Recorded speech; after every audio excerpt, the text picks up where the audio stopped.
Assalamualaikum warahmatullahi wabarakatuh. Perkenalkan, nama saya Galuh Iftita Alivia dengan NIM 181910501058, mahasiswa perencanaan wilayah Universitas Jember. Hari ini saya akan menjelaskan mengenai penerapan metode location question yang merupakan materi dari mata kuliah perencanaan wilayah pertanian industrial berkelanjutan. Bahasan untuk hari ini ada beberapa. Yang pertama adalah pengertian dan rumus dari metode LQ, LI, dan SI. Yang kedua adalah fungsi dan asumsi dari penggunaan metode ini. Yang ketiga adalah contoh penerapan. Pada contoh penerapan ini nantinya kita akan menggunakan metode ini untuk menghitung PDRB dari suatu wilayah.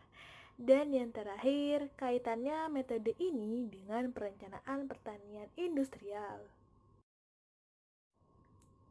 Jadi, materi yang pertama kita akan menjelaskan mengenai apa sih location question ini. Location question ini bisa dikatakan adalah suatu analisis yang digunakan untuk mengetahui sejauh mana tingkat spesialisasi sektor-sektor ekonomi di suatu wilayah yang memanfaatkan tentang sektor basis atau leading sektor yang ada di wilayah tersebut. Jadi, LQ ini atau location question ini merupakan metode sederhana yang mampu menunjukkan kemampuan ekspor pada suatu sektor tertentu di wilayah tersebut. Fungsinya adalah untuk mengetahui adanya lokasi pemusatan aktivitas-aktivitas tertentu dan memahami bagaimana sektor kegiatan yang menjadi pemacu pertumbuhan di wilayah tersebut. Kemudian kita akan melihat bagaimana rumus LQ ini digunakan. Bisa kita lihat di slide ini ada rumus yaitu LQ IJ sama dengan XIJ per XI per XJ per X. Jadi XIJ ini mewakili nilai aktivitas jenis ke J di wilayah ke I atau sektor yang ada di wilayah tersebut. Kemudian XI adalah jumlah seluruh aktivitas wilayah ke I atau jumlah seluruh sektor yang ada di wilayah I. Kemudian XJ adalah jumlah aktivitas ke J di seluruh unit wilayah. Dan yang terakhir X adalah jumlah seluruh aktivitas yang ada di seluruh unit wilayah. Nah, setelah mengetahui dari rumus itu, kita akan menghasilkan nilai LQ yang memiliki arti tersendiri. Interpretasi dari nilai ini adalah apabila LQ sama dengan 0, maka dikatakan aktivitasnya tidak berkembang. Apabila dihasilkan LQ adalah 1 sama dengan 1, maka perkembangan aktivitas sama dengan rataan seluruh unit wilayah yang ada. Kemudian apabila LQ diketahui menghasilkan kurang dari angka 1, maka dikatakan bahwa perkembangan aktivitas di batasan rataan seluruh wilayah ada di bawah rata-rata wilayah tersebut. Nah, kalau misalnya dikatakan dia lebih dari 1, maka bisa dikatakan dia itu basis, yang mana perkembangan aktivitas lebih tinggi dari perkembangan rataan seluruh wilayah. Tadi sudah kita dengar mengenai interpretasi itu. Nah, LQ-nya sama lebih dari 1 itu bisa dikatakan bahwa dia basis karena lebih tinggi di antara rataan seluruh wilayah dan adanya menandakan adanya indikasi pemusatan aktivitas di wilayah tersebut. Nah, kalau misalnya kurang dari 1 dikatakan bahwa dia non basis yang dapat dikatakan bahwa mempunyai pangsa aktivitas yang relatif lebih kecil dibandingkan dengan pangsa rataan yang ada di unit wilayah tersebut. Selanjutnya kita menuju ke localization index. Jadi pada metode ini kita akan mengetahui mengenai indeks yang menggambarkan pemusatan relatif suatu aktivitas dibandingkan dengan kecenderungan total yang ada di dalam wilayah tersebut. Indeks ini digunakan untuk mengetahui distribusi aktivitas tertentu di suatu wilayah. Nah, menggunakan analisa ini kita akan melihat penggambaran dari pemusatan relatif suatu aktivitas atau sektor-sektor ekonomi dibanding dengan kecenderungan total di dalam wilayah tersebut. Nah, Fungsinya adalah untuk menentukan wilayah mana saja sih yang berpotensi untuk pengembangan aktivitas atau sektor-sektor tertentu yang ada di wilayah tersebut. Selanjutnya, seperti biasa kita akan menuju mengenai rumus dari LI ini. Nah, di slide ini sudah bisa kita lihat bahwa rumusnya adalah 1/2 dari hasil XIJ per XJ dikurangi dengan XI per X. Kita ketahui adalah LIJ adalah nilai I dari suatu sektor total yang ada di suatu wilayah. XIJ ini sendiri adalah derajat aktivitas kerja di wilayah I, kemudian XI adalah total aktivitas di wilayah ke I, XY adalah total aktivitas kerja di semua wilayah, dan X adalah derajat aktivitas total wilayah. Nah, setelah kita mendapatkan hasil dari perhitungan ini, kita akan melakukan interpretasi nilai. Apabila dari nilai LI ini dikatakan nilainya semakin mendekati angka 0, berarti perkembangan aktivitasnya bersifat indifferent atau tidak ada perbedaan yang signifikan pada tingkat performa untuk dikembangkan di seluruh lokasi tersebut. Nah, berbeda halnya jika nilai yang dihasilkan dari LI ini adalah nilainya mendekati angka 1. Yang dapat dikatakan bahwa aktivitas yang diamati atau sektor yang kita hitung memiliki kecenderungan berkembang dan memusat di suatu lokasi yang kita hitung tadi. Artinya, aktivitas yang diamati akan berkembang lebih baik jika dilakukan di lokasi-lokasi tertentu, utamanya di lokasi yang nilainya mendekati angka 1 tersebut. Menuju yang terakhir yaitu SI atau Specialization Index. Nah, untuk indeks ini yang akan menggambarkan wilayah berdasarkan aktivitas ataupun sektor yang ada di wilayah tersebut dan memberikan pengetahuan tentang kekhasan suatu aktivitas yang ada di suatu wilayah tersebut dibanding dengan wilayah-wilayah lainnya. Nah, SI ini juga menggambarkan pembagian wilayah berdasarkan aktivitas maupun sektor yang ada, dan menjadi lokasi tertentu itu memiliki pusat atau pusat sektor aktivitas yang dilakukan, apakah menjadi ciri khas tertentu ataupun tidak. Jadi seperti itu. Kemudian selanjutnya kita akan melihat dari rumus SI atau Specialization Index ini. Nah, sesuai dengan yang ada di slide, dapat kita lihat bahwa rumus dari SI ini hampir sama sebenarnya dengan rumus dari LI yang adalah 1/2 dari hasil XIJ per XI per XJ per X. Namun dapat kita sadari adanya perbedaan susunan dari hubungan yang ada di dalam kurva tersebut.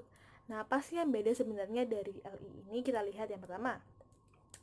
XJ adalah aktivitas jenis KJ di wilayah ke I dan dibagi langsung oleh jumlah seluruh aktivitas di wilayah ke I, kemudian dikurangi dengan total aktivitas KJ di semua wilayah dan dibagi dengan derajat aktivitas total wilayah. Jadi bisa dilihat perbedaannya, ada variabel yang ditukar dan berbeda di antara rumus yang dilakukan di SI dan rumus yang ada di LI. Nah, setelah kita menghasilkan dan menemukan hasil dari SI ini, kita akan melakukan interpretasi. Nah, interpretasi ini apa sih? Yang pertama, jika nilainya mendekati 0, berarti tidak ada kekhasan dari wilayah tersebut, terutama di sektor itu. Artinya, unit wilayah yang diamati tidak memiliki aktivitas khas yang relatif menonjol perkembangannya dibandingkan dengan subwilayah lain. Jadi, wilayah tersebut tidak benar-benar memiliki ciri khas atau sektor yang menonjol apabila dibandingkan dengan wilayah-wilayah lain. Nah, jika nilainya mendekati 1, yang berarti lawan dari sektor sebelumnya, wilayah tersebut bisa dikatakan dia memiliki kekhasan atau keunikan. Artinya, wilayah yang diamati memiliki aktivitas atau sektor khas yang perkembangannya relatif menonjol atau bisa dikatakan relatif lebih tinggi dibandingkan dengan wilayah-wilayah yang ada di sekitarnya. Nah, sebenarnya apa sih fungsi dari untuk mengetahui nilai dari baik LQ, SI, dan LI ini, dan asumsi apa yang digunakan saat kita menggunakan metode ini? Yang pertama adalah untuk mengetahui lokasi pemusatan aktivitas atau untuk mengetahui mana sih sektor basis dan non basis yang ada di wilayah tersebut.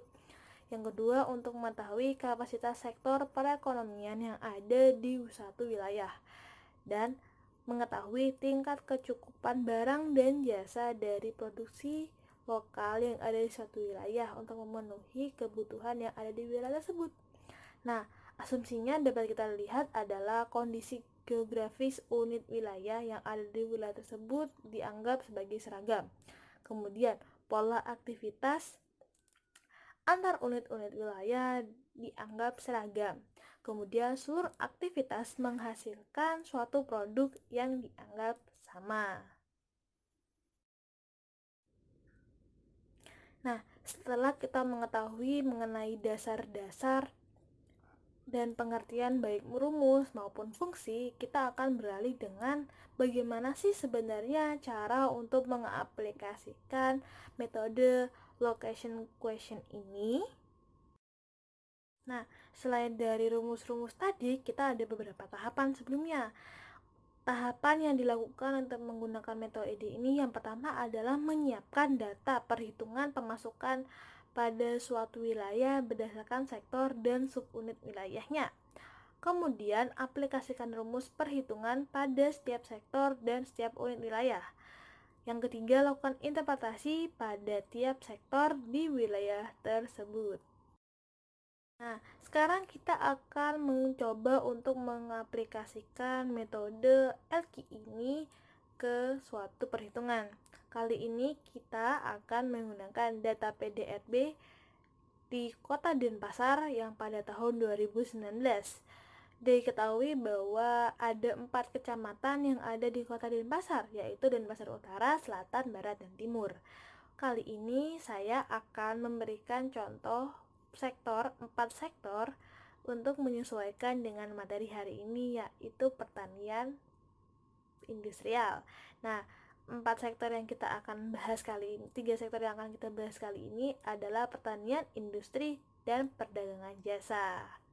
Dapat kita lihat bahwa total pemasukannya adalah sekian, mulai dari 91, dan ini semua melalui juta, di angka ratusan juta gitu.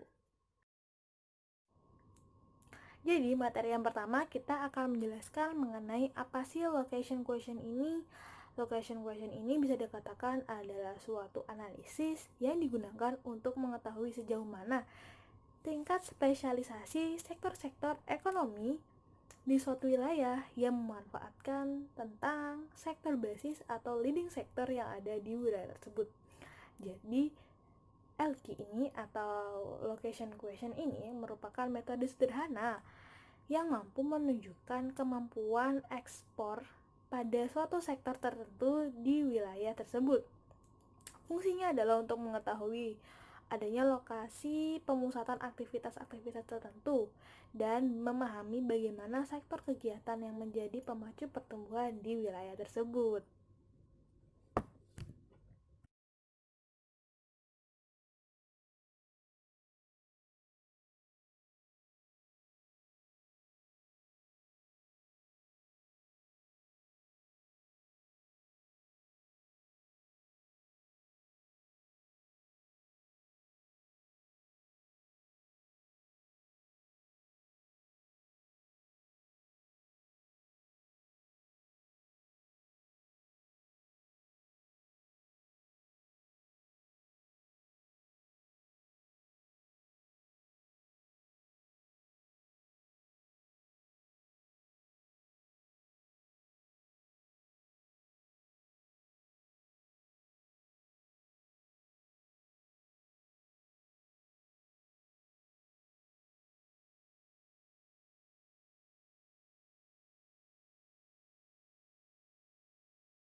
Bahasan untuk hari ini ada beberapa. Yang pertama adalah pengertian dan rumus dari metode LQ, LI, dan SI.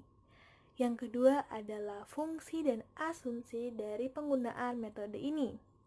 Yang ketiga adalah contoh penerapan. Pada contoh penerapan ini nantinya kita akan menggunakan metode ini untuk menghitung PDRB dari suatu wilayah. Dan yang terakhir, kaitannya metode ini dengan perencanaan pertanian industrial.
Sampai hari terakhir.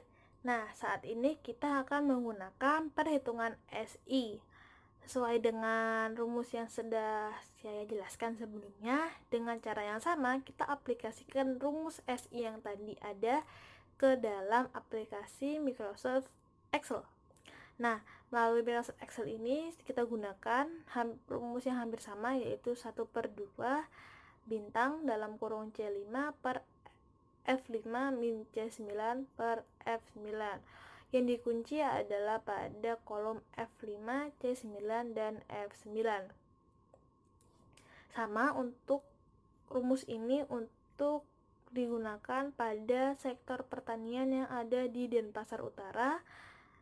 Setelah kita kunci dan kita drag ke kolom-kolom lainnya, ditemukan bahwa di sektor pertanian di Denpasar Utara mendapatkan angka sekitar 0,007. Nah, setelah dari setiap sektor yang ada di satu daerah yang sama kita jumlahkan, kita hasilkan nilai SI-nya. Nilai SI yang ada di setiap kecamatan dan di 4 kecamatan ini. Nah, dari nilai-nilai ini bisa kita lihat apa sih interpretasinya. Nah, interpretasinya adalah satu, ada indikasi bahwa kecamatan Denpasar Utara berkembang lebih baik dibandingkan jika wilayah lainnya. Nah, mengapa hal itu bisa terjadi? Kita lihat sendiri di nilai SI-nya. Di nilai SI-nya dibandingkan dengan wilayah-wilayah lain, di wilayah Denpasar Utara memiliki nilai SI yang paling mendekati nilai 1, yaitu 0,41. Kemudian yang kedua, pada Kecamatan Denpasar Selatan cenderung memiliki pola aktivitas dengan kinerja yang hampir sama atau tidak bersifat khas, karena dia memiliki nilai SI yang paling rendah di antara 4 kecamatan itu. Namun bisa kita lihat nilai dari Denpasar Selatan dan Denpasar Timur tidak memiliki perbedaan yang signifikan. Dan yang ini menunjukkan bahwa tidak adanya kekhasan dari wilayah tersebut. Dapat dilihat bahwa nilai-nilai yang lain itu lebih mendekati angka 0, yang mana bisa dikatakan bahwa tidak memiliki keciri khasan. Nah, setelah mengetahui mengenai metode LQ, melakukan perhitungan dan aplikasi Sebenarnya apa sih kaitan metode LQ ini dengan perencanaan pertanian industrial yang merupakan mata kuliah kita hari ini? Jadi metode LQ, LI, dan SI ini dapat digunakan untuk melihat serta merencanakan baik kawasan strategis maupun kawasan-kawasan ekonomi lainnya untuk melihat sektor unggulan maupun sektor basis dan wilayah-wilayah mana saja sih yang memiliki spesialisasi dan keciri khasan dari wilayah tersebut, untuk mengetahui potensi mana dan potensi apa yang dapat dikembangkan di wilayah tersebut. Sehingga misal kita dari data yang tadi, melalui perencanaan yang tadi, kita lihat bahwa Denpasar Utara memiliki ciri khas yang ini. Ya, baik dari segi pertanian maupun dari segi perjasnya dia unggul. Maka kita dapat simpulkan bahwa untuk melakukan pertanian, sektor pertanian industrial ini cocok apabila kita lakukan di wilayah Denpasar Utara tadi. Selanjutnya, dengan mengetahui sektor-sektor ini yang merupakan sektor-sektor basis, maka dapat direncanakan pengembangan kawasan pada suatu daerah maupun wilayah, baik dalam bentuk misalnya master plan maupun bentuk-bentuk perencanaan lainnya yang dapat mengembangkan potensi yang ada di wilayah itu. Namun hal ini juga tidak hanya berlaku untuk sektor-sektor tertentu saja, tapi juga bisa dihitung pada komoditas-komoditas pertanian. Misalnya, dengan komoditas-komoditas yang tadi kita tahu ada yang lebih memusat di suatu wilayah, maka kita dapat melakukan perkembangan dan perencanaan lebih lanjut di komoditas-komoditas ini, di mana melakukan pengolahan bahan mentah, bahan produksi menjadi barang setengah jadi maupun barang siap pakai. Sampai di sini presentasi dari saya. Terima kasih atas waktu yang telah Anda berikan untuk mendengarkan presentasi yang saya berikan mengenai metode LQ ini. Saya mohon maaf apabila ada kesalahan kata maupun penjelasan yang tidak jelas dari saya. Wassalamualaikum warahmatullahi wabarakatuh. Saya dari Galuh Iftita Alivia, NIM 18 19 10 50 10 58. Mohon pamit. Dadah.